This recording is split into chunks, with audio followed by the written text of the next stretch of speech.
What do you think when you see him portray you like that? Hey, you know, if we can't laugh at ourselves, if we can't have any fun, then I think we're really in serious trouble at that point. I have no problem with it. It's true. Dr. Carson, I know what you say to that. You're like, I'm a neurosurgeon. I can separate conjoined twins. What can you do? I always think that when somebody makes fun of you, it's like, hey, you know what? I'm a neurosurgeon. What are you? That was just adorable. Dr. Carson, let me switch gears, get a little more serious, and talk a bit about Donald Trump's commentary over the weekend as it relates to Britain potentially leaving the European Union. And we heard, you know, Trump basically give an interview and say, look, I may not get along well with David Cameron. Obviously, he's not addressing the problem of the refugees going into Europe. And then he said, I don't have a personal opinion, but if they were to leave the EU, the U.S. would treat them fantastically. What do you think he meant by that? Well, first of all, I think it's brilliant, you know, not to get into the middle of that. You saw what happened when President Obama went in there and weighed into the middle of it. There was a lot of resentment. It's really not our business. But it is our business to continue to foster those strong relationships with all of our partners that we've had over the years. And that's what Donald Trump is talking about. Those kinds of relationships which will be forged, which will be beneficial to us and to them.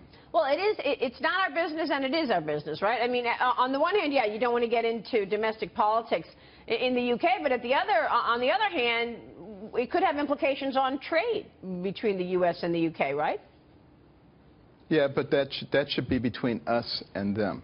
It shouldn't involve us telling them, you need to continue to be part of the union, or you need not be part of the union. That is what I'm talking about in terms of not being our business. Sure. Yes, doing the things that strengthen the relationships bilaterally between us, absolutely. Dr. Carson, what would you like to see happen with Great Britain? I would like to see them think about the welfare of their people and do an analysis, pros and cons, and do this in a logical way. You know, that's the reason that we have these big, sophisticated brains, so that instead of doing things ideologically or what everybody else is doing, we can actually sit down and look at the facts, look at the numbers, and see what actually works. If we were to begin to do more things like that, I think it would make a big difference. In terms of fundraising, Anthony Scaramucci, you are a fundraiser and have actually begun fundraising for Donald Trump. What's your take on that part of the story, and Dr. Ben Carson's take on it as well? I want to get you guys talking about that. Yeah, on the fundraising side specifically? Well, you know, Dr. Carson, we're going to need your help out there, so I'll be looking forward to having you as a surrogate on the campaign with me. Well, there's no question that we're going to have to raise a lot of money. You know, Hillary Clinton is going to be able to raise $1 billion or maybe $2 billion or maybe even excess of that. And even though Donald Trump has a lot of money, no one can expect him to throw that kind of money at a race.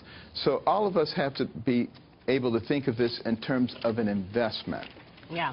You can invest in somebody who understands the economy, or you can let the progressive movement continue, and they will come along and take all your money anyway. Yeah, it's interesting because there's a story, one of the top stories in the Journal, Matt Murray, Trump's income not enough to self-fund.